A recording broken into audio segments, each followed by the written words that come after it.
Muy bien. Entonces esta es la segunda parte de la clase de políticas sociales y globalización.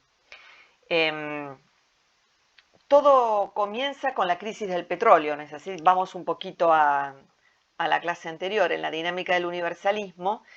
Em, la crisis del petróleo de 1973, como sabemos, es la respuesta de los países árabes a la expansión del Estado de Israel.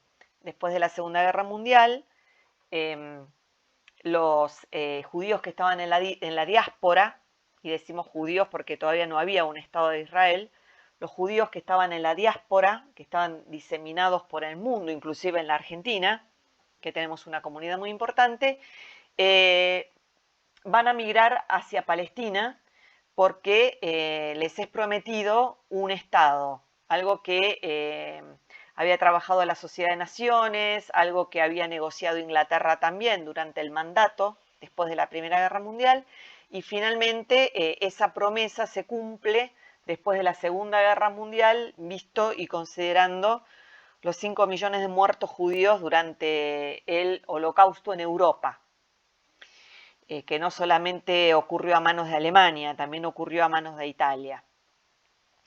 De esa manera empiezan a llegar colonos judíos a Palestina.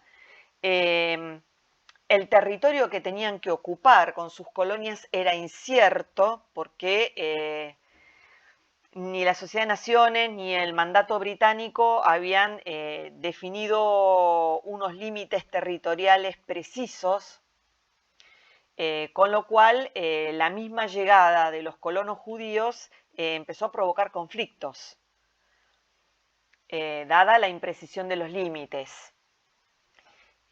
Lo cual, desde el punto de vista geopolítico, nos hace pensar que esa imprecisión fue hecha a propósito, a fin de que ningún país pudiese tener dominio en la zona.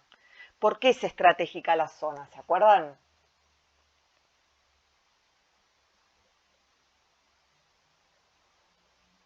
Porque está cerca del cruce del Mediterráneo hacia digamos, el Océano Índico, puede ser. Exactamente, porque está el canal de Suez, que es el lugar por donde se transporta el petróleo de Medio Oriente hacia las naciones industrializadas de Europa, hacia el Mediterráneo. Entonces, siempre los ingleses tuvieron la mirada puesta en el canal de Suez, en el control de la zona de Suez. De hecho, en la década del 60 van a intentar apoderarse del canal de Suez. Se Y apoderan, ¿no? Los judíos de la península del Sinaí bueno, en un momento. justamente en 1967, en la Guerra de los 6 días, lo que va a hacer Israel es hacer expansión de su territorio a costa de Siria, de Jordania, de los territorios palestinos y de Egipto, y va a llegar hasta el canal de Suez. Justamente porque la idea era poder controlar el canal de Suez. Ahora, Ahora sí, detrás de Israel van a estar los intereses de Estados Unidos. Cuando Inglaterra tiene que desalojar el canal de Suez, lo hace a instancias de las potencias europeas, pero también a instancias de Estados Unidos, porque es Estados Unidos quien quiere tener el control de la región, e Israel, de alguna manera, va a formar parte, sobre todo en el marco de la Guerra Fría, va a formar parte de ese brazo de dominio estadounidense en la región. ¿Sí? Digamos, en un marco de Guerra Fría, los países árabes, sobre todo Siria, Jordania, van a estar apoyados por la Unión Soviética, e Israel va a estar apoyado por Estados Unidos. Esto en el marco de la Guerra Fría. En 1973 hay una contraofensiva árabe, sobre todo Egipto, Siria y Jordania, para recuperar los territorios sobre los cuales había avanzado Israel, y fracasan. Toman el día más sagrado para los judíos, que es el día del perdón, o Yom Kippur, y esa contraofensiva árabe fracasa. ellos ya tenían un plan B. Existía la posibilidad de que la contraofensiva fracasara, el cual era el plan B, el aumento del precio del petróleo. Como el Estado de Israel estaba apoyado por Estados Unidos, que básicamente era en ese momento una nación industrial, entonces el precio del petróleo va a golpear duramente a Estados Unidos y a todas las potencias industriales. En un año el precio del petróleo se cuadruplica. Los árabes toman una masa de dinero muy importante, compran empresas petroleras, estatizan empresas petroleras y empiezan a fijar el precio del petróleo. Y eso es lo que va a provocar la crisis del capitalismo industrial. Hasta acá más o menos estábamos, ¿no? ¿Esto se entendía? Se entiende, ¿no? El exceso de liquidez, porque el petróleo, como la mayor parte de los commodities, a partir de 1944 se empezaron a liquidar en dólares. Se empezaron a liquidar en dólares, entonces había un exceso de dólares en el mercado. Porque nada más que en comercios relacionados con el petróleo había 4 veces más dólares de lo habitual, pero como todos los precios subieron, había más dólares todavía en el intercambio. Entonces, esos dólares, al haber tanta cantidad en el mercado, corrían riesgo de ser inflacionarios y de que bajara el valor del dólar. Entonces, lo que se le ocurre a Estados Unidos, al Fondo Monetario y a otros países, pero básicamente a Estados Unidos y el Fondo Monetario, es colocar esos dólares en términos de deuda. Hay que tener en cuenta que si bien los países árabes hicieron esta movida, existen países árabes que son aliados de Estados Unidos y uno de ellos es Arabia Saudita, que de todos los países árabes es clásicamente el aliado de Estados Unidos. Entonces, va a existir siempre ese doble juego entre Estados Unidos y Arabia Saudita. Bien, este dinero que sobra en el mercado entonces es colocado en deuda hacia los países del tercer mundo que estaban sufriendo consecuencias económicas de la crisis del petróleo. ¿Por qué? Porque países como el nuestro, básicamente exportador de materias primas hacia países industrializados, los países industrializados estaban en crisis y baja mucho por ejemplo, nuestras exportaciones bajan, ¿sí? Entonces, países como el nuestro entran en crisis. Nosotros entramos en crisis en 1975 con el Rodrigazo, con la devaluación del 75 y con una ayudita de la política interna, esto es, con la dictadura militar, la Argentina se endeuda. La Argentina había tomado otros empréstitos, pero no se va a endeudar en la medida que se empieza a endeudar a partir del 76. ¿Sí? Y a diferencia de otros empréstitos, esta deuda no va a ir al sistema productivo, sino que va a ir al sistema financiero. Y ahí es donde aparece el tema de la patria financiera, la bicicleta financiera, es decir, el flujo de dinero ya no se mueve hacia los sectores productivos, sino que se mueve hacia los sectores financieros. Ustedes, si en algún momento quieren preguntar algo, pregunten, ¿eh? Su pregunta no molesta. ¿Hasta aquí se entiende? Bueno. Entonces, este es el mecanismo de la deuda. ¿Qué pasa con los países centrales, los países que prestan dinero, como es el caso de Estados Unidos o como va a ser el caso de Reino Unido? Estados Unidos entra en crisis su industria en 1973 con el agravante de que en 1975 da por terminada la guerra de Vietnam. Estados Unidos se había endeudado mucho para poder sostener la guerra de Vietnam. Es decir, Estados Unidos termina en el 75 quebrado desde el punto de vista económico y desde el punto de vista social, porque la guerra de Vietnam además le trajo una crisis social muy importante a Estados Unidos. Y todo esto que nosotros vemos de la pobreza, de la ruptura del tejido social en Estados Unidos se lo debemos a este periodo entre el 73 y el 75, del cual no se termina de recuperar nunca Estados Unidos. ¿Qué pasa con Inglaterra? Inglaterra venía endeudado desde la Segunda Guerra Mundial, fuertemente endeudado.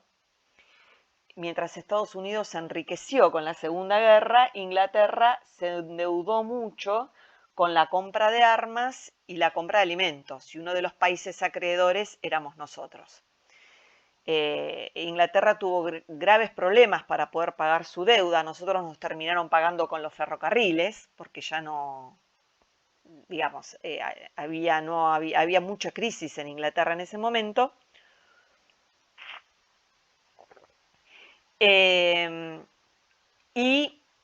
Inglaterra tiene que encontrar un mecanismo para paliar esa crisis. En la década del 60 intenta reactivar la industria, tiene muchas dificultades.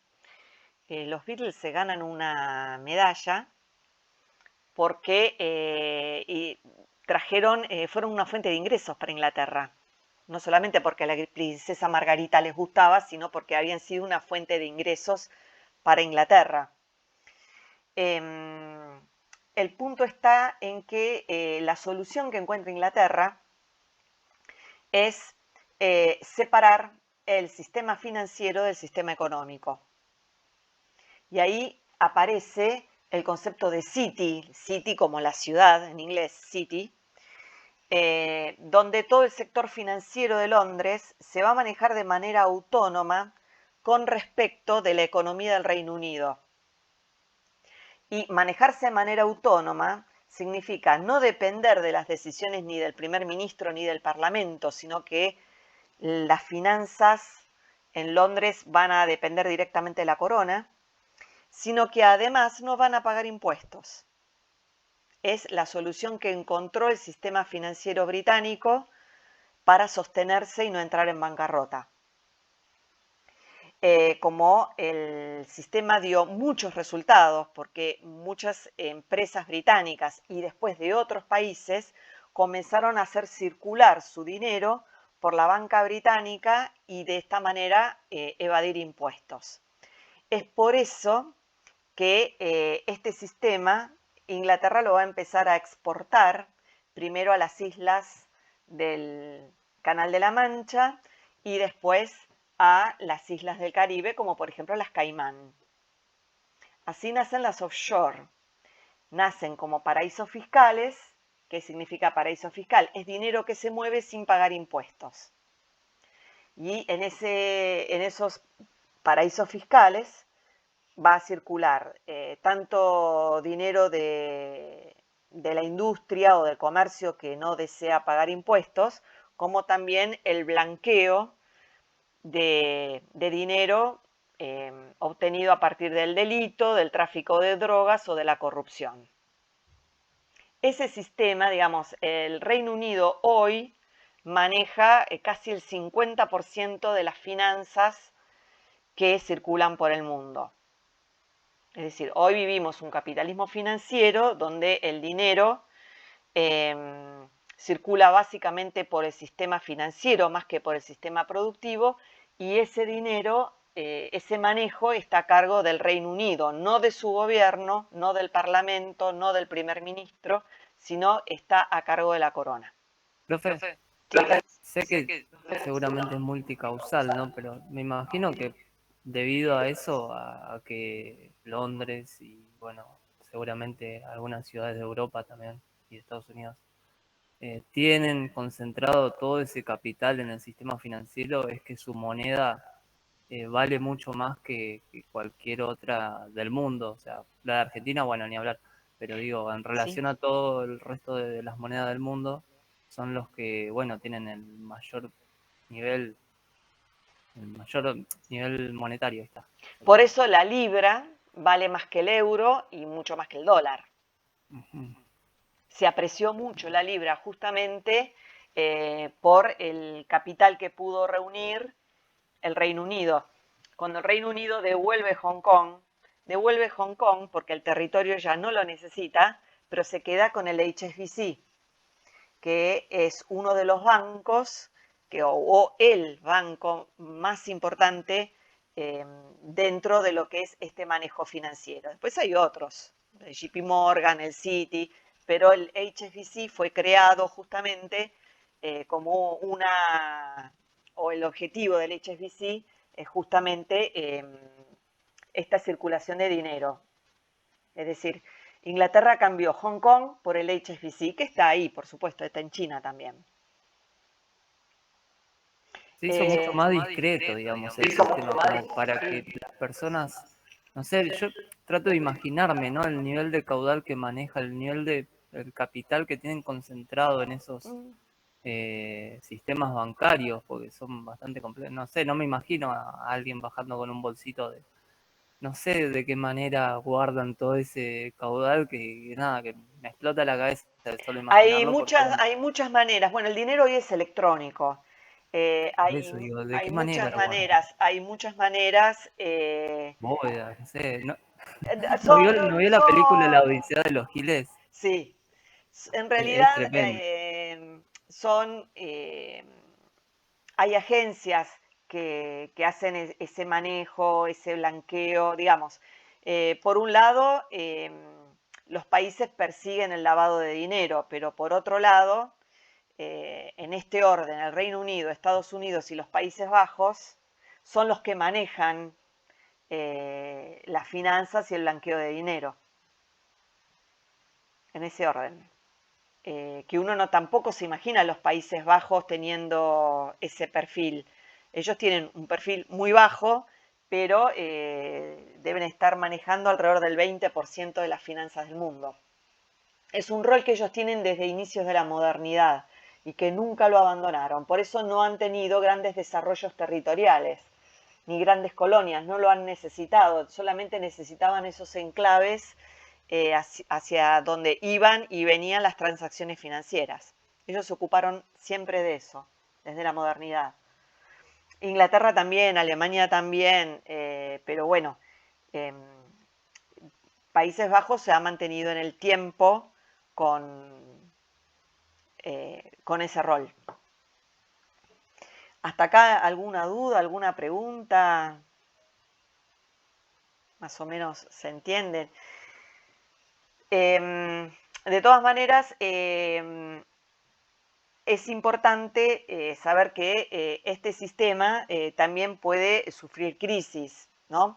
En 1994 tuvimos el efecto tequila, que fue una devaluación en México que provocó devaluaciones en todo el mundo. Después tuvimos un efecto arroz en 1997, cuando los países del sudeste asiático tuvieron que devaluar también.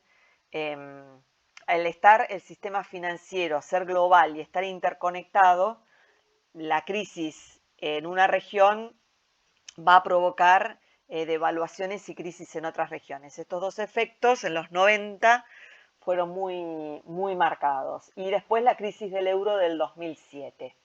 ¿La crisis del 2001 es producto de eso también? La nuestra, Sí. la nuestra fue un mecanismo similar. El capitalismo financiero entra a nuestro país, digamos, la caída del capitalismo industrial y el surgimiento del financiero, nuestro país está entre el 75 y el año 76. ¿Sí? Sin embargo, allá para fines de la década del 70, surgieron en Estados Unidos unos acuerdos tendientes a establecer políticas para que los países endeudados pudieran pagar la deuda, que son los famosos con los puntos del consenso de Washington, ¿es así? Estoy tratando de ir a la pregunta. Estos consensos de Washington se van a aplicar en la Argentina durante la presidencia de Menem, que tiene que ver con las desregulaciones del Estado, las privatizaciones, el achicamiento del Estado. Esas políticas del consenso de Washington que se aplicaron durante las presidencias de Menem en el país vinieron acompañadas de otra política, que fue la convertibilidad. Es así, por decreto en nuestro país, nuestra moneda se convierte al dólar, un peso, un dólar. Ustedes eran muy chiquitos. Pero bueno, era un peso, un dólar. No hay problema. Ay, Dios mío, no hay problema, Luciano. Igual estamos grabando.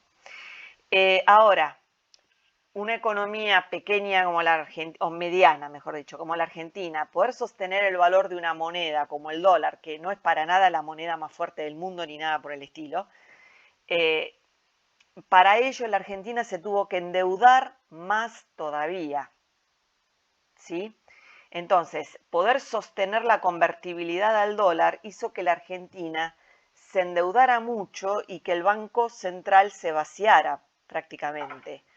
Cuestión que le va a explotar a la presidencia siguiente, a De la Rúa, en el año 2001, que no pudo, quizás no tomó conciencia de la envergadura de la crisis que había provocado la convertibilidad. Y la salida de la convertibilidad, ya sabemos, primero un corralito, el gobierno de la Rúa, y después en el gobierno de Duhalde, la especificación asimétrica del dólar. Entonces ahí el Estado recuperó, con el ahorro interno, el Estado recuperó fondos y a partir de ahí la Argentina pudo recuperar.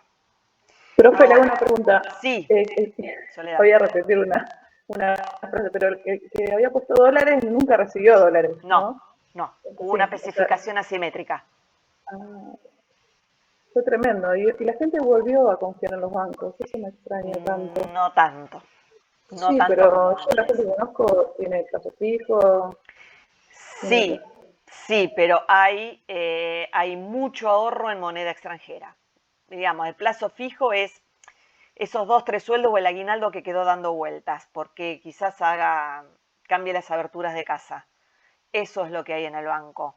Después, el ahorro se está haciendo o en el sector inmobiliario o en moneda extranjera. Porque justamente no hay tanto ahorro en moneda nacional porque no hay confianza en el sistema financiero, producto de la crisis del 2001. ¿Por qué vamos a la convertibilidad argentina? Porque en Europa, la creación de la Unión Europea, que la Unión Europea se crea en 1957 con el Tratado de Roma para superar de una buena vez los conflictos que había en Europa. Entonces se ponen de acuerdo los enemigos de siempre, Francia y Alemania, junto con Italia y junto con Bélgica, Holanda y Luxemburgo, ese grupo de 3 que llamamos Benelux, van a firmar el Tratado de la Unión Europea, de la Comunidad Económica Europea de 1957, que tenía 2 propósitos. 1, no pelearse más, y 2, constituir un bloque frente al bloque soviético. Porque la OTAN es una alianza militar, no es una alianza ni política ni económica. Es decir, ellos estaban todos invadidos por la OTAN, que eran los aliados que habían ganado la guerra, pero no había un bloque político económico. Era más bien un bloque militar estratégico. Entonces, ¿qué va a hacer? ¿Qué van a hacer esos países? Francia, Alemania, Italia y el Benelux van a firmar en 1957 el Tratado de Roma y van a fundar la Comunidad Económica Europea. Un salto en el tiempo, en 1993 se firma el Tratado de Maastricht y se constituye lo que hoy conocemos como Unión Europea. Y entre las políticas de integración está la moneda común, que es el euro. Y ahí viene el problema para Europa, porque en realidad el país que encabeza la Unión Europea, ¿cuál es? El más fuerte. Gran Bretaña. Alemania. Es Alemania. El Reino Unido no va a estar nunca plenamente dentro de la Unión Europea. Va a estar dentro de la Unión Europea, pero no va a estar en la zona euro, porque su moneda es más fuerte que el euro. Además que los ingleses, que todavía recuerdan los bombardeos de la Segunda Guerra Mundial, no iban a aceptar una moneda nacida en Alemania, como es el euro, que en realidad es el marco alemán extendido a toda Europa. El único país que podía sostener el euro era Alemania. Los demás países no podían sostener el euro y se endeudaron. Como Grecia, profe, Grecia. me acuerdo que todavía no estaba estudiando, pero me acuerdo de la tele que Grecia tuvo que, creo que hipotecar o vender alguna de sus islas para pagar la deuda, algo así. O estoy diciendo. Grecia no se recuperó más de la crisis que le provocó. Grecia se tuvieron que endeudar muchos países. Se endeudó Grecia, se endeudó Portugal, se endeudó Italia, se endeudó Irlanda. Todos esos países se endeudaron para poder sostener el euro. A Italia le provocó una recesión económica, sostener una moneda tan dura, es decir, así como nosotros tuvimos una recesión económica durante el gobierno de Menem, Italia, a partir de que entra en la zona euro, empieza con una recesión económica que no termina. Sigue con desempleo, con una economía fría, con impuestos muy altos. No es un país amigable en este momento Italia, sí.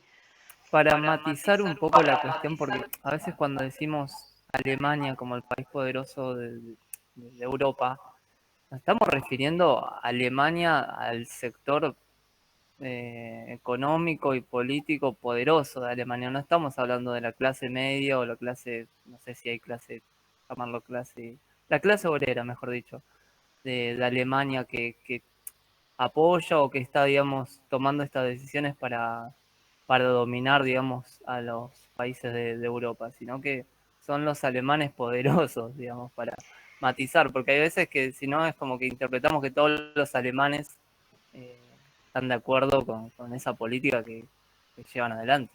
Mira, Mismo que Chile, no sé. esto que vos decís se aplica perfectamente para el Reino Unido. Es decir, los ingleses la ven pasar de largo para ir a un término futbolero. Eso que vos decís, y lo vimos en Daniel Blake, eso que vos decís se aplica para el Reino Unido, donde el dinero que maneja la City de Londres ni siquiera pasa por el gobierno. El gobierno maneja otras cosas. Es algo que depende directamente de la corona, de esa señora viejita de 95 años. Bueno, depende de ella y de algunos más. Que ni siquiera se saben dónde están las oficinas de ese capitalismo financiero, porque se reunían en hoteles. ¿Cuándo le van a cortar la cabeza a la vieja? De ahí que se llame hacer lobby. No importa, la señora se muere, tiene una familia muy grande, alguno se va a hacer cargo, seguramente el nieto mayor. Pero parece que el hijo mucho no, muy iluminado no está. Ahora, ¿qué pasa con Alemania? Alemania, digamos, tiene una herencia que es haber tenido, la mitad de Alemania estuvo bajo el régimen soviético, bajo un régimen socialista. La otra mitad de Alemania estuvo invadida por Estados Unidos. Una vez que Alemania logra unificarse, de alguna manera toma revancha. No podemos decir que exista en Alemania un poder de Illuminati como existe en Inglaterra. ¿Por qué? Primero, porque Alemania siempre ha sido un país federal. Segundo, la concentración del poder les trajo una desgracia, que fue Hitler. Entonces, Alemania no concentra poder político. Ya no.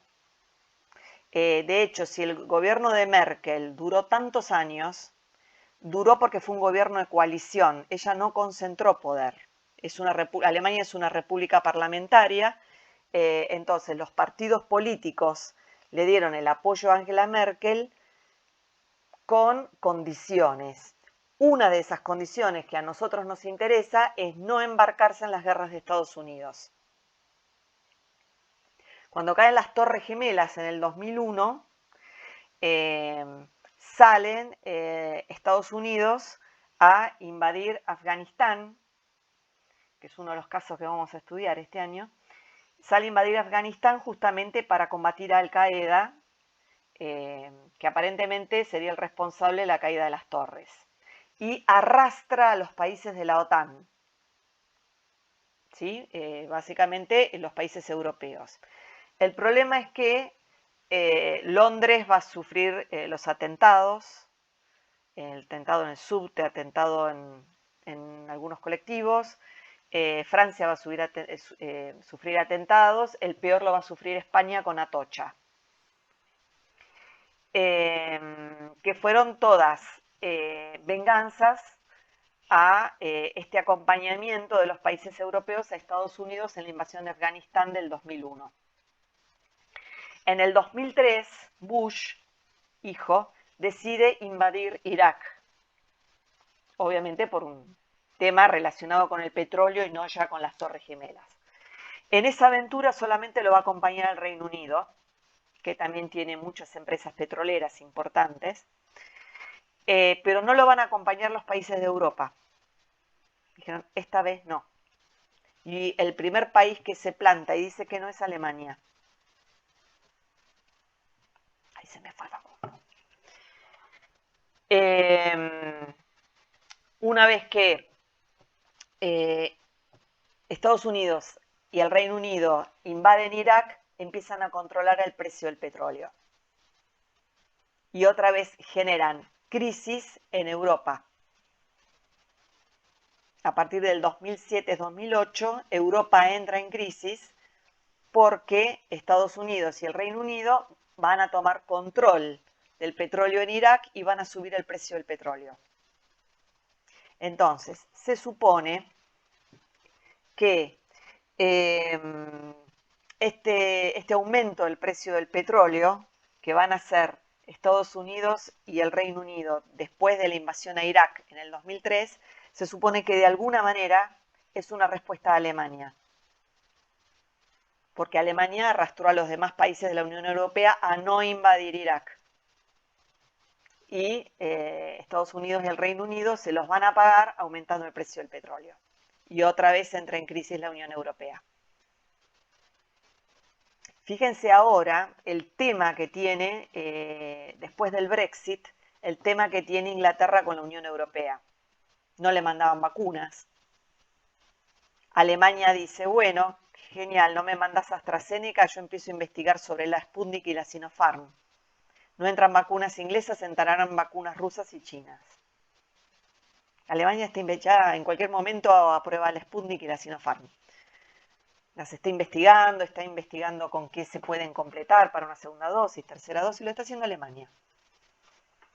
Con lo cual, le está diciendo a Inglaterra, bueno, vos no nos das las vacunas, genial, hacemos entrar en el mercado de las vacunas a Rusia y a China.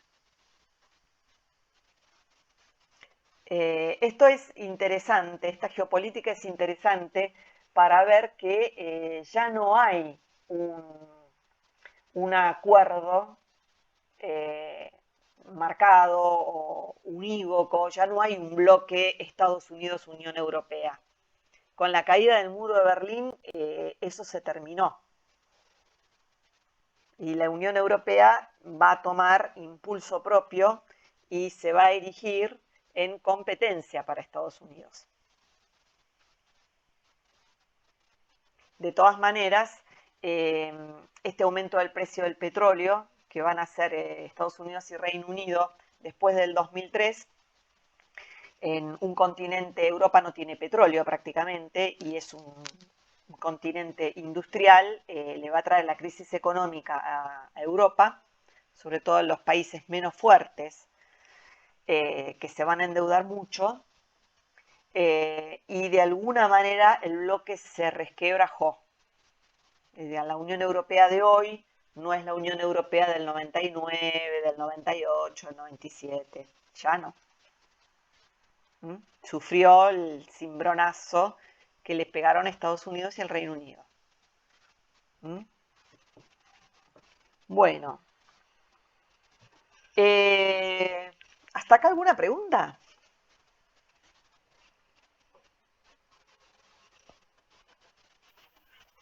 Que hablé demasiado ya. Creo que se está grabando la clase, ¿no? Sí. Ay, porque no llega a copiar todo. No, que mucho. Esto es un poquito para que entendamos, sí, cómo funciona ahora el mundo. Sí, sí. No puedo, bueno, obviamente me perdí la primera parte, vuelvo a pedir disculpas. No hay problema, por favor. más o menos siguiendo un hilo también acorde a lo que veníamos viendo, ¿no? Vio que tenemos como esta nueva cuestión que venimos mencionando mucho acá en la materia y que nosotros la venimos trabajando con Liliana el año pasado, que es este nuevo orden, ¿no? El nuevo orden mundial, el nuevo sistema mundo al cual nos encontramos inmersos. Entonces todos estos conflictos ahora se pueden llevar o se pueden ejemplificar, dicho sea de paso, con todas estas cosas que viene usted mencionando, ¿no? Porque como que se encuadra todo, porque quizás vio que pueden ser como conceptos muy al aire y ahora es como que tiene esa manera de cómo ubicar cada concepto. El hecho de los enfrentamientos y muchas veces entre estados que por ahí nos usan a nosotros como chanchitos de India, y bueno, nosotros cediendo, ¿no? Debatiendo quizás a veces o discutiendo por una bandera cuando realmente los que están felices son ellos haciendo lo que quieren con nosotros. Es para entender un poco esta lógica también, ¿no? Y una pregunta que quizás también se me viene, lo otro era un comentario, una pregunta que se me viene es si esto no obviamente año tras año incrementa, ¿no? Y obviamente con el efecto de la pandemia, estas conversaciones, acuerdos, conflictos que se desarrollaron aumentaron mucho, ¿no? De acá a 10 años, supongamos que, no sé, estamos en una no pandemia, pero ¿cree que estos acuerdos, conflictos, debates que se están dando pueden llegar a terminar de una manera más trágica? Dicho sea de paso, entre los que tienen ahí como el poder más concentrado, y eso puede generarse otra vez como ese paradigma violento que creemos haber superado. Justamente la creación de los bloques económicos tiene como objetivo evitar esos enfrentamientos. Digamos, el objetivo de la Unión Europea fue que no vuelvan a entrar en guerra, porque fueron devastadoras la Primera y la Segunda Guerra Mundial para Europa. La idea, cuando se firma el Tratado de Roma entre estos países, sobre todo entre dos que habían sido enemigos históricos, como Francia y Alemania, de la Guerra de los 30 años, de pronto, inclusive lo que fue el reparto de África, bueno, fue una instancia superadora. Después del Tratado de Roma del 57, enseguida viene un tratado acerca de los derechos humanos, justamente para evitar caer en las matanzas que hubo por cuestiones étnicas o religiosas en Europa desde fines del siglo XIX hasta el año 1945. La Unión Europea en ese sentido intenta ser una entidad superadora de conflictos. Es muy difícil que haya guerra en el territorio de los países centrales. Por eso, Ya no. por eso. Sí, Facundo. ¿Me escucha, profe? Sí. Ah, bien. No, porque conecté el parlante. Bueno, por eso estudiamos que antes de que haya un enfrentamiento entre los países poderosos, que si bien los hay, no en el plano bélico y directo, pero sí trasladan la crisis económica y la crisis también, o incluso el enfrentamiento, o dan lugar a que se den enfrentamientos bélicos en los países periféricos. Exactamente. De esa manera se regulan y el conflicto existe, Luciano. Para mí la guerra, porque siempre la pensaba como que la guerra y el conflicto se daba en el pasado. Y es el presente y es la actualidad, lo vemos muy claro ahora en las noticias con Afganistán. Afganistán, exactamente. Pero, ¿Qué países están en pugna en Afganistán? y ahí Afganistán, Pakistán, India, Pakistán, bien, sobre todo Pakistán. ¿Qué más? Pakistán sobre todo, puede Estados ser Unidos. Irak también. Estados Unidos, bien. Y bueno, lo que Está China ahí también, China y Rusia. China, con acuerdos. está China y Rusia que aparece. está ahí. Y Rusia. En 1980 Rusia invade Afganistán. Afganistán tiene el estatus de estado tapón justamente entre Rusia y la India. Es un poco el objetivo de Afganistán es constituir un estado tapón entre Rusia y la India. Y Rusia lo había, cuando era todavía la Unión Soviética, lo había invadido en el 80 con el objetivo de poder llegar al Océano Índico. y de tener control al paso del Océano Índico. Y bueno, ahora que Estados Unidos se retira, en una retirada que es muy parecida a la retirada de Saigón del 75, ¿vieron la gente colgada de los aviones? En el 75 la gente se colgaba de los helicópteros para salir de Saigón. Todos los que habían apoyado la invasión norteamericana, bueno, se fueron colgados de los helicópteros. Con la diferencia que la retirada de Estados Unidos de Saigón, de Vietnam, fue en 2 años y esto fue en 15 días en Afganistán. Miren cómo se aceleran los procesos. Y ahí se retira Estados Unidos y enseguida entra Pakistán, enseguida entra China y quiere entrar Rusia de vuelta. Este va a ser el estudio de caso, profe. Y va a ser uno de los estudios de caso, sí, el de Afganistán. ¿Para cuándo? Arranca. Tranquila. Pasa que se nos junta todo ahora, las prácticas, sí, los parciales. Arre que no tenemos. En realidad China ya venía con acuerdos con los talibanes. En total China dice, ¿qué me importa? Mientras yo tenga mi quintita ahí, que se agarren a todo. Mientras el tema es así, China. El cobre. Mientras China pueda hacer negocio, está. China no invade con guerra, digamos. En este momento China es la economía más expansiva del mundo, en cualquier momento supera a Estados Unidos, porque Estados Unidos es la primera economía, pero no es expansiva, y la de China es la segunda economía del mundo, pero es muy expansiva. Entonces, ya se asoman los chinos, ven, podemos hacer negocios, no podemos hacer negocios, pero aparte China tiene otro interés y ese sí es estratégico, porque ellos tienen una minoría musulmana en China que le está trayendo problemas porque se está radicalizando. Entonces China quiere ver si puede tener un pie en Afganistán para evitar la radicalización de esos grupos musulmanes en China. Ese es un poco el doble propósito de China, hacer negocios, como siempre, y el segundo es poder mantener controlados los grupos musulmanes que están en China y que estarían alimentados por lo que ocurre en Afganistán. Y acá ustedes me dan el pie para otra cuestión que tiene que ver con los fundamentalismos. Profe, ¿le puedo hacer una consulta? Porque yo la verdad que me cuesta muchísimo a mi historia mundial. Esto es geopolítica, Pero bueno, uno tiene que conocer un poco de historia.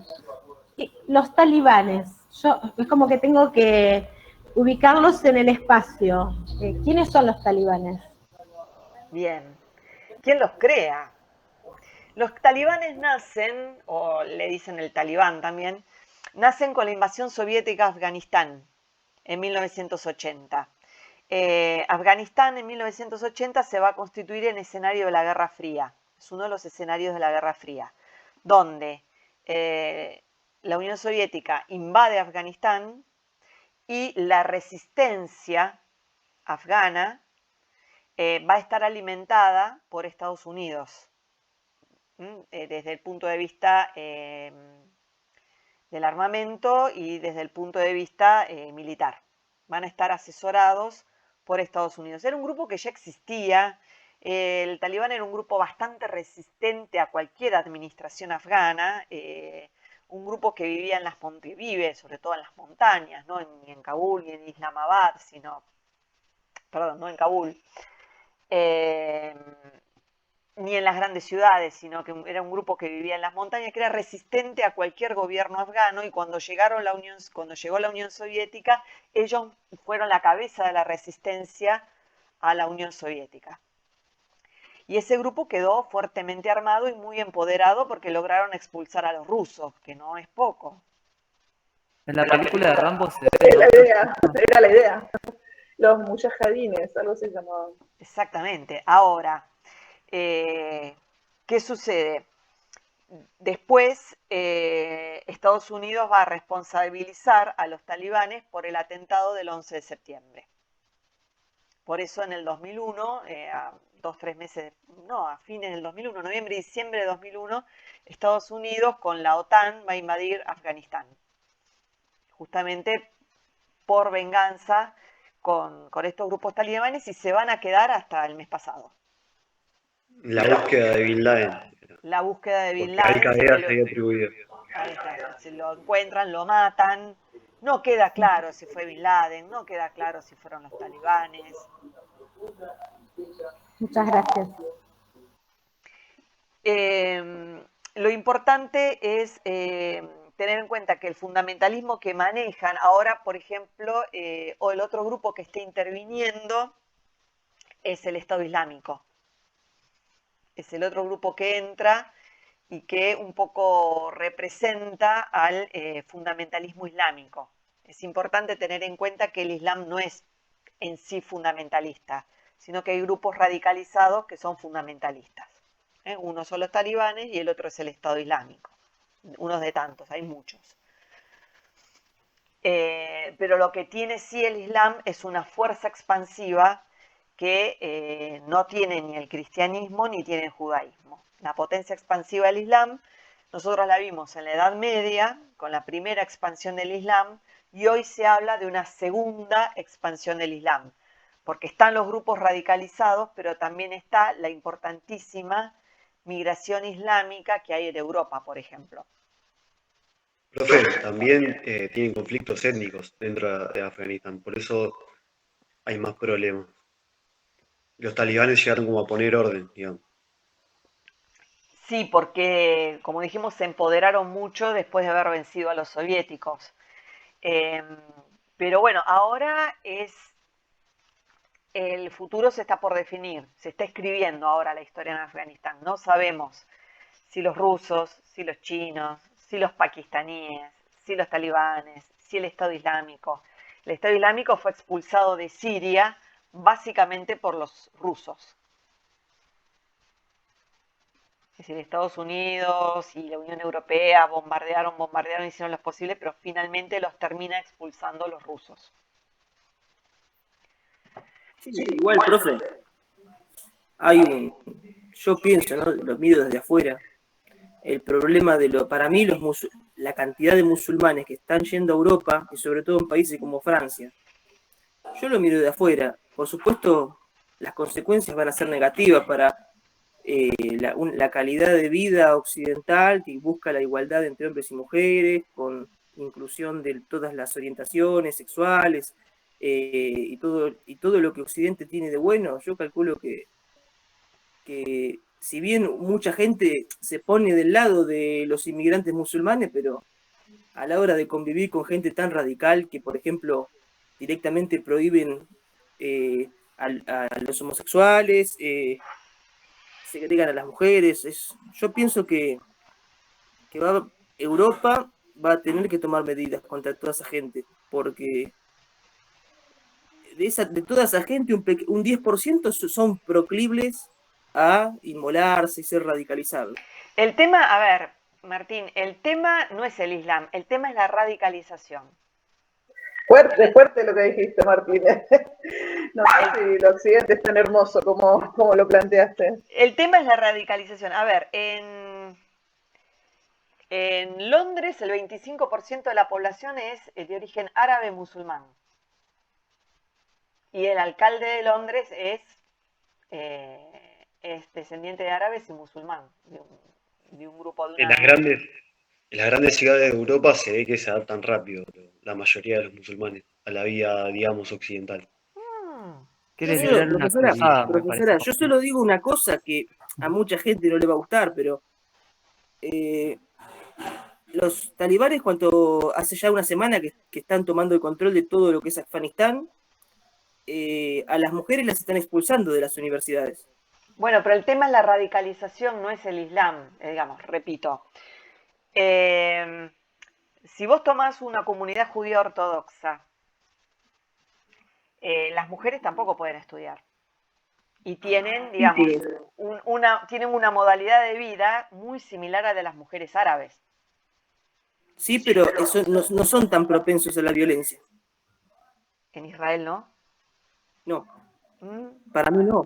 Bueno, pero eso lo vemos a la próxima. Yo lo que intento decir es que para mí, yo voy a ser honesto.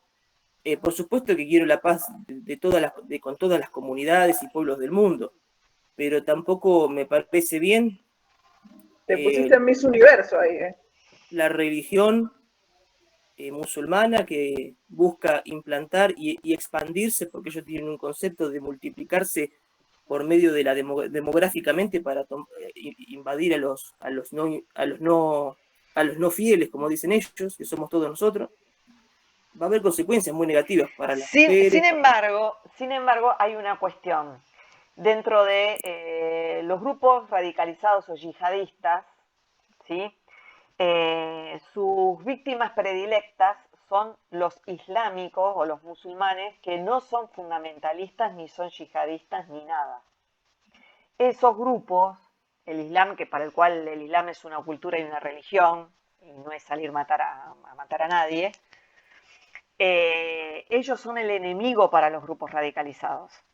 Son el primer enemigo, no tanto el cristiano o el judío, sino el musulmán no radicalizado es el primer enemigo de los grupos yihadistas, o es el enemigo número uno, o considerado por los grupos yihadistas como el enemigo número uno, lo que no debería ser. Porque quieren que se unan a su cruzada, Exactamente. Entonces Entonces son los más intolerantes. Para que se radicalicen también. Claro, con una mujer musulmana que estudie, o los más intolerantes con una mujer musulmana que trabaje, o que... Es que lo vimos, profe, a ver, contestándote un poco al compañero, nosotros lo estudiamos, la primavera árabe. Ya te doy la palabra. Una cosa es pensar en cómo puede pensar un yihadista. Una cosa es que una cristiana estudie y trabaje, bueno, es otro planeta. Peor para ellos es que una musulmana estudie y trabaje, porque es un mal ejemplo. Entonces son los primeros que padecen los efectos de la radicalización. Son los propios musulmanes los que sufren primero los efectos de la radicalización. Sí, Facundo, dale. No, que hay que matizar siempre. Me parece muy importante eso de distinguir los distintos grupos facciosos dentro de un mismo grupo religioso, grupo nacional, grupo lo que sea. Porque si no, parece que los conflictos se dan entre buenos y malos. Y claro. No es así.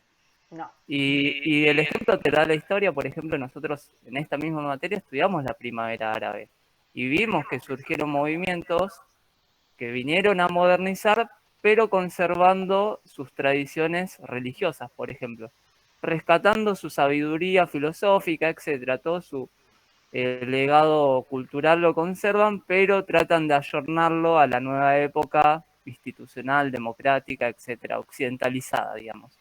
Así que, de alguna manera, no todos los islámicos se van a inmolar, se van a ir, son terroristas. No.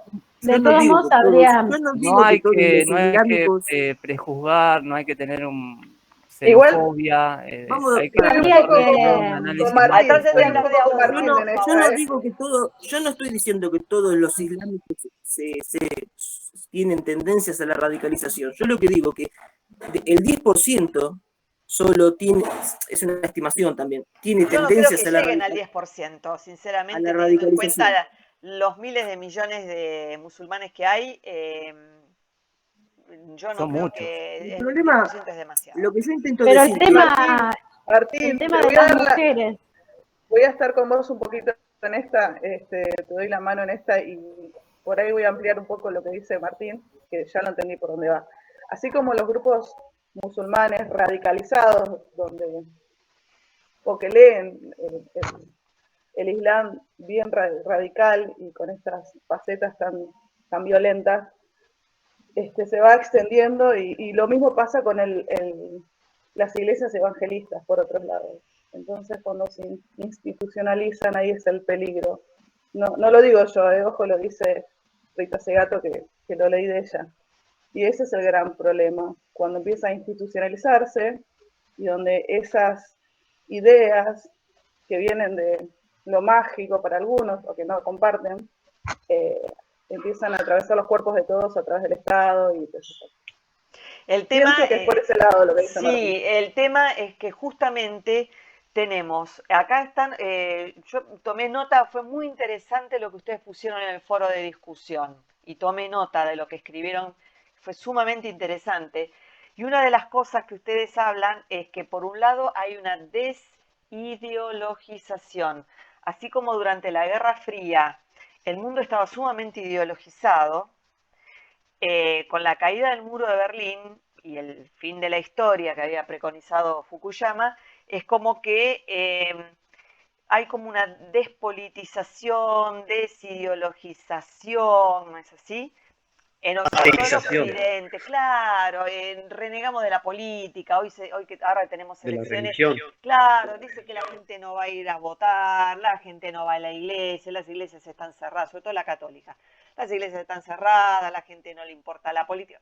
Hay un movimiento en el mundo, sobre todo en Occidente, no solamente pasa en nuestro país, donde hay una desideologización, pero por el otro lado, hay fuerzas profundamente ideológicas, radicalizadas y hasta fanatizadas. No solamente en el Islam, nosotros lo vemos en el Islam porque tiene una fuerza expansiva muy grande. En este momento hay una expansión. Aparte que los medios de comunicación también lo ponen en bandeja, y obvio que vamos a pero también tenés mucho el evangelismo, el Opus Dei es tremendo. Que sale con el arma a matar a todo aquel que lo considere una amenaza. Hay muertes casi todos los días en Estados Unidos con gente que porta armas y entra a un supermercado y empieza a matar al prójimo. Y habitualmente ese tipo de gente es muy radicalizada también. Estados Unidos tiene un serio problema con ese tipo de radicalización que suele ser cristiana y que el problema de manejar esa radicalización es que también tienen poder político. ¿Sí? La asociación del rifle, por ejemplo, ¿no? Por ejemplo, entonces, y el pool de industria armamentista, entonces tienen un problema muy serio, ¿no? Es las 3G, que decía una nota en el Diplomatic, que era en inglés, las 3G son Dios, homosexuales y armas. Es decir, ¿no? Bueno, es verdad, eso es verdad. Sí, eso es cierto. 3G, pero igual, ahora. Perdón, pero los homosexuales, ¿qué papel? Porque también los rechazan, los evangélicos conservadores también rechazan a las personas gay, ¿eh? Pero Dios no tiene nada que ver en esto. Por eso, las 3G, entonces no entiendo. Gun, guys y God. God, gun, pero las armas, guns. Yo no entiendo la relación con las 3G. La relación es el señor que es un cristiano fundamentalista y que sale con las armas a matar a todo el que es diferente. O que considera usan a Dios como excusa, ¿no? Exactamente. Es lo que hacen los grupos yihadistas. El problema no son las religiones, sino los extremismos, correcto. Y para cerrar un poquito, una cosa, en algunos grupos, también hay grupos radicalizados en Israel.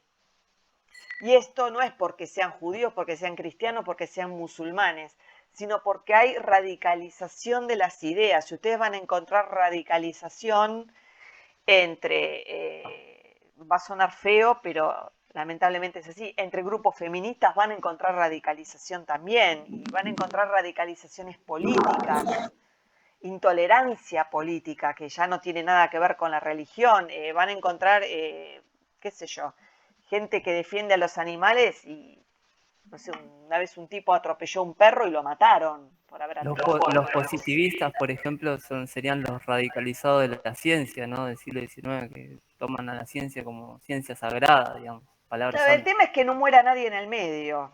Es decir, lo que tenemos es, por un lado, una desideologización y por el otro lado tenemos radicalización de cualquier postura, ya sea religiosa, ya sea política, ya sea cultural. Porque eso es una forma de resistencia. Es una manera de contrarrestar la globalización, exactamente. Profesora, después una última cosa rápida. Los nacionalismos también. Los nacionalismos también, como dice Paulo. Sí. Yo comparto lo que dijo usted, de que hay minorías relacionadas al apartheid en Estados Unidos que son extremistas y justifican cualquier medio para cumplir los objetivos que ellos se pactaron.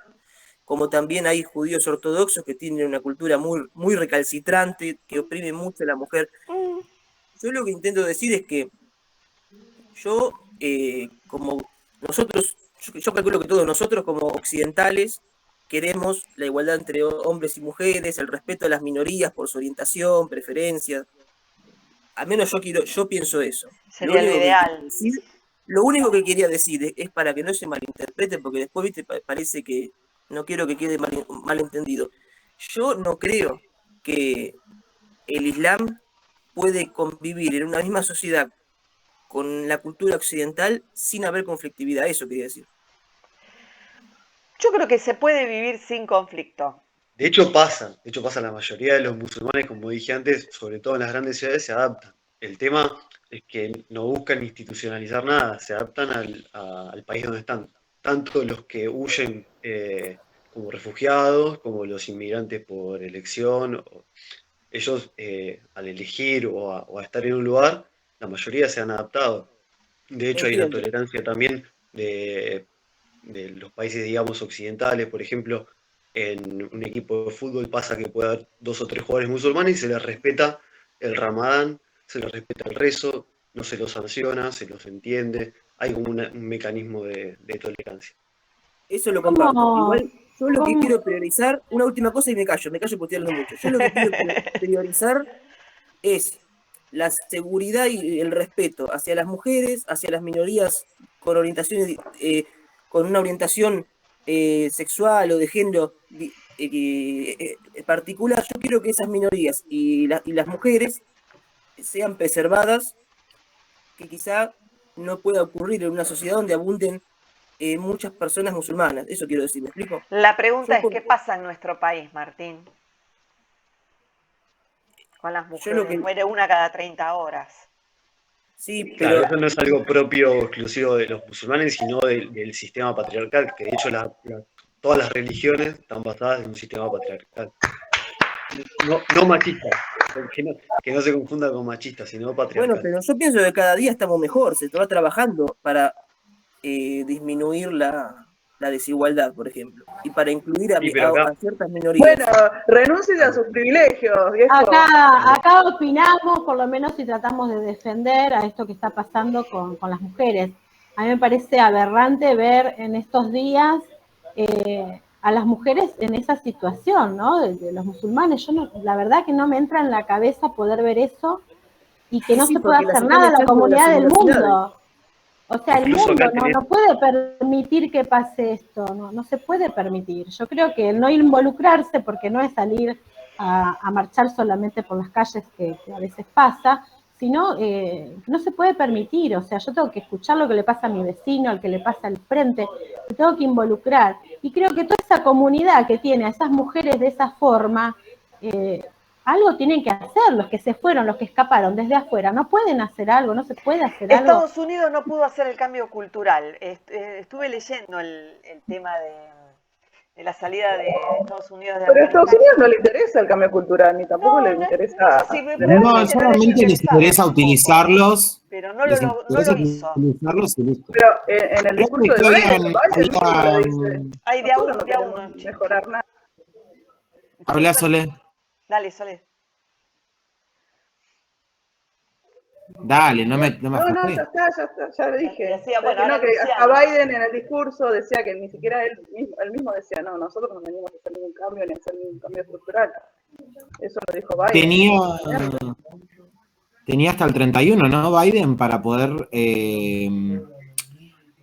seguir refugiando. Le habían puesto encima me ponen fechas, habían entendido mal, y hasta ese entonces tenían 400.000, o leí mal, no sé si el número se había actualizado, pero igualmente, más allá, es una cuestión de que no es solamente Estados Unidos, sino como coincido con Patri, es ponernos todos la camiseta. Ojalá nosotros pudiésemos manejar y encargarnos de lo que es cuestión refugiados, y obviamente entendemos que con donar a UNICEF no basta, ¿no? Pero también son acciones en las que uno puede ponerse quizás un poco la 10 y decir, bueno, vamos a ver de qué manera, pero obviamente es acá el Estado el que debe asumir la responsabilidad. Los estados ¿no? Porque ya que dicen tantos bloques, tantos bloques, bla, bla, bla, bla, bla, que la verdad que de nada importa todo eso cuando vemos que a las mujeres están en un escenario de lucha constantemente, de muerte, de sometimiento, de abuso, de maltrato. Entonces, por otro lado, coincido con lo que dicen, que también tenemos que hacernos cargo de lo que está pasando hoy a la vuelta de nosotros, enfrente de nosotros, en la esquina, en lo que pasa, que tenemos a la vecina que salió arañada, que salió golpeada, que salió con un ojo morado, y también no asumimos eso, ¿no? Creo que muy próximos a entrar a las escuelas, tenemos que prestarle mucha atención a lo que estamos observando, ¿no? Y a nuestro espacio, a nuestro día a día, que también tenemos un montón de esos casos que no los vemos.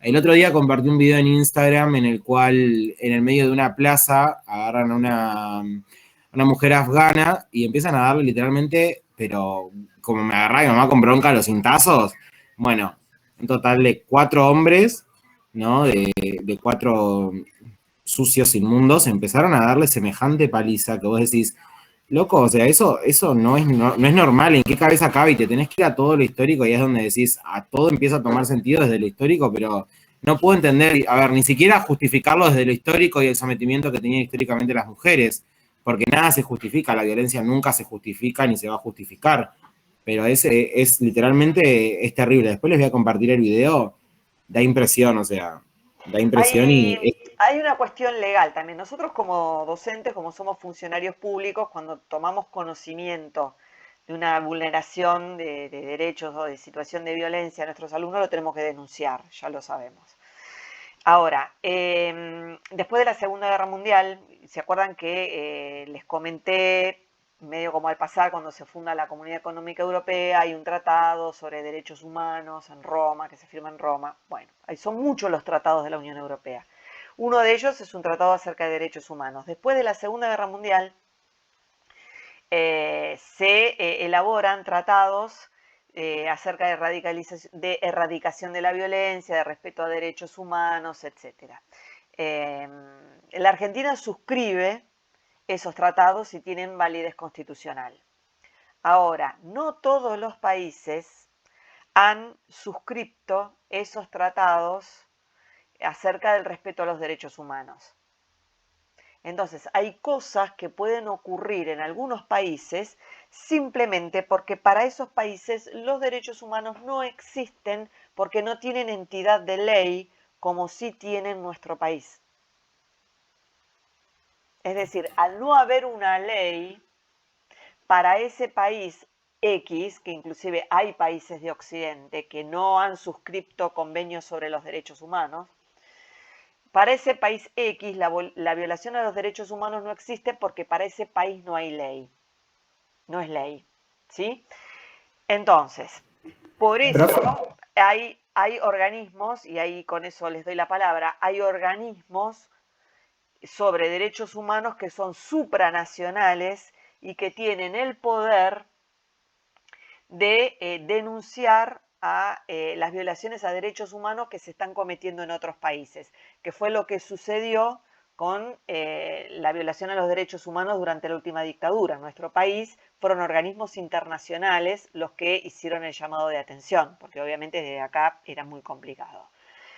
Pero hay que tener en cuenta que hay países en los cuales la legislación sobre derechos humanos no existe.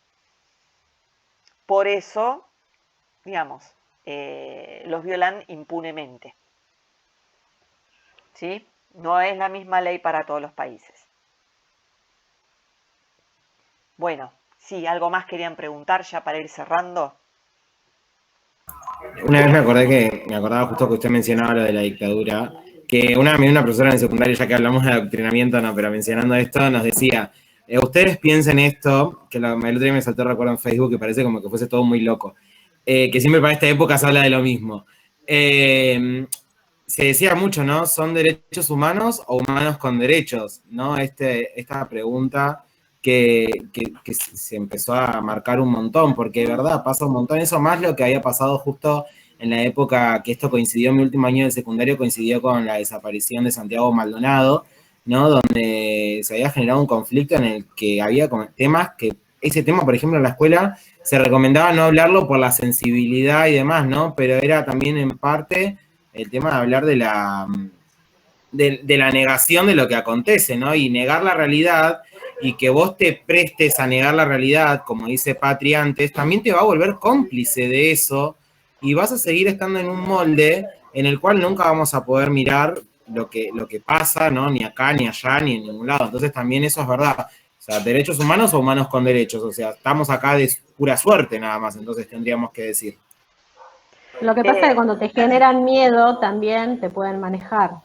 Y muchas veces instauran el miedo en las personas y tienen miedo a Claro, hablar. porque les conviene. En la época militar, o sea, a mí me pasó, yo el día de hoy lo recuerdo, tenía 4 años, cuando golpearon a mis padres, mi mamá embarazada, hasta el día de hoy lo recuerdo.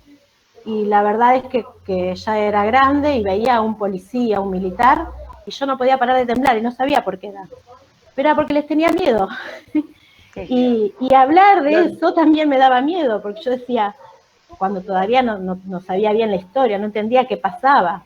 Ese día dijeron, nos equivocamos. Buscaban a alguien y, bueno, golpearon a mis padres, a mi mamá con la panza. No les importó nada. Entonces yo digo, a veces el tema de generar miedo puede dominar a toda una nación, y uno puede tener muchas ganas de ayudar al de al lado y se queda callado.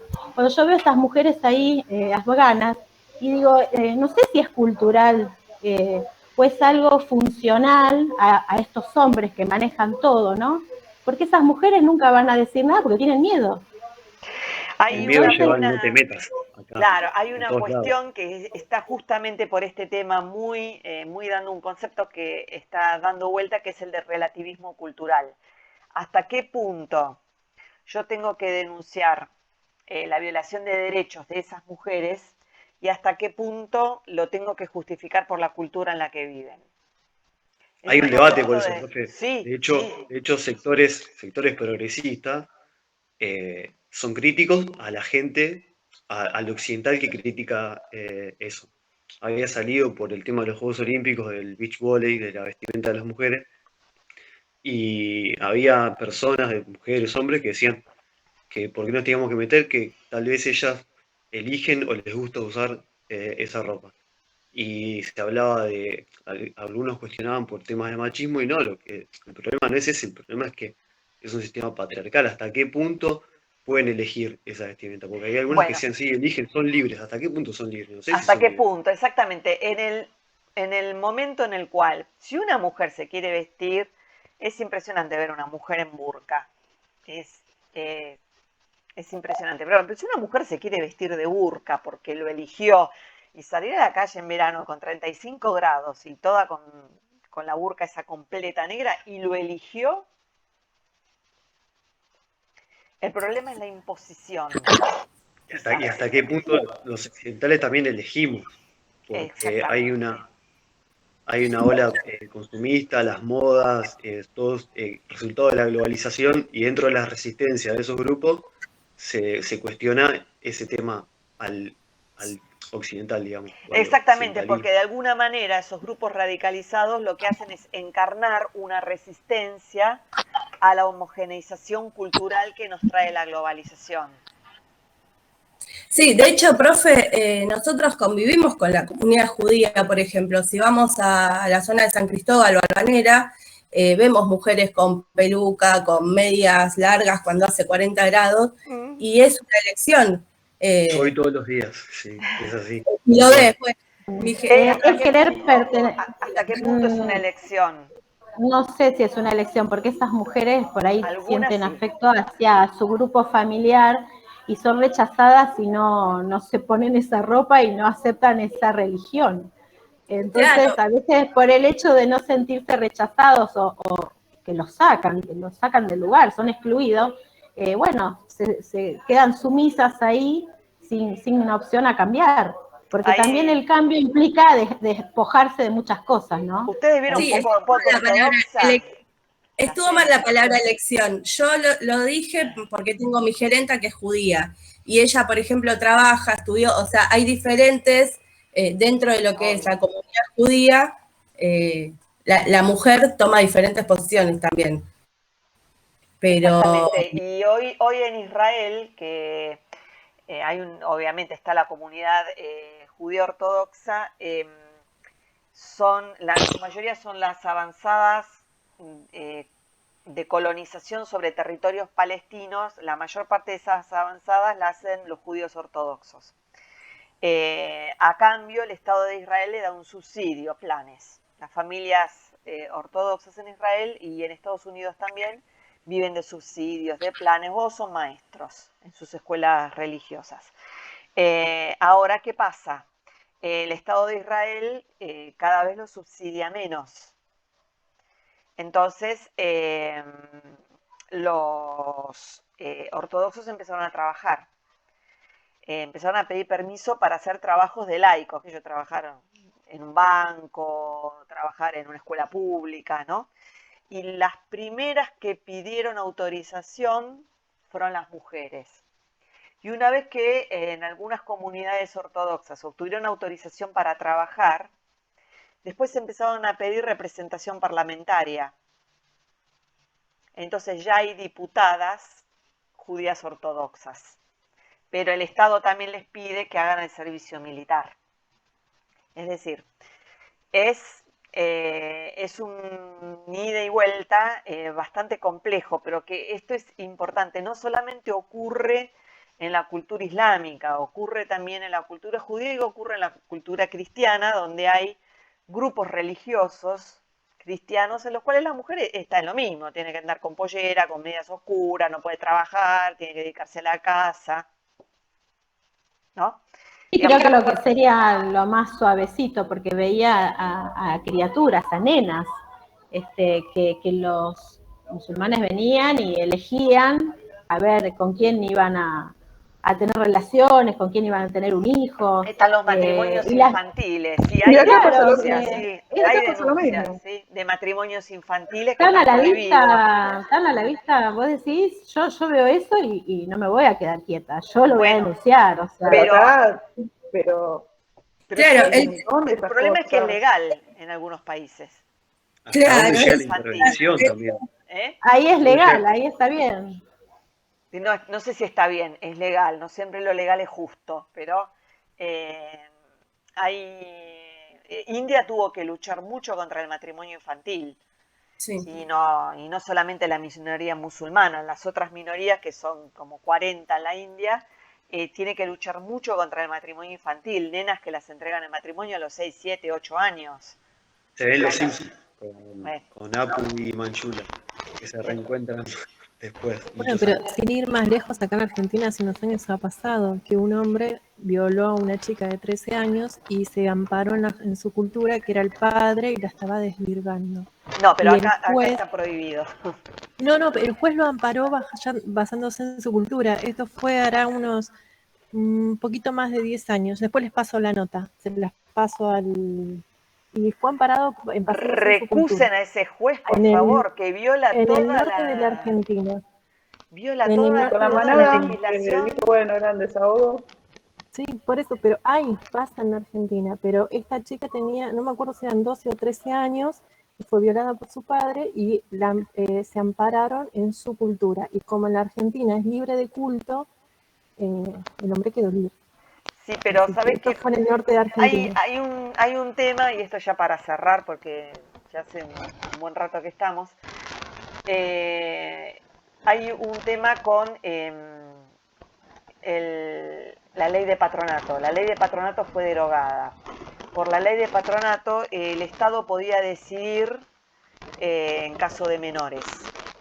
Podía decidir por el menor. Entonces, por ejemplo, los padres que adhieren a determinada religión no dejaban que su hijo recibiera transfusiones de sangre, entonces los médicos hacían la denuncia y ahí actuaba la ley de patronato y el Estado, bajo la ley de patronato, daba la orden al hospital para que a ese chico se transfundiera.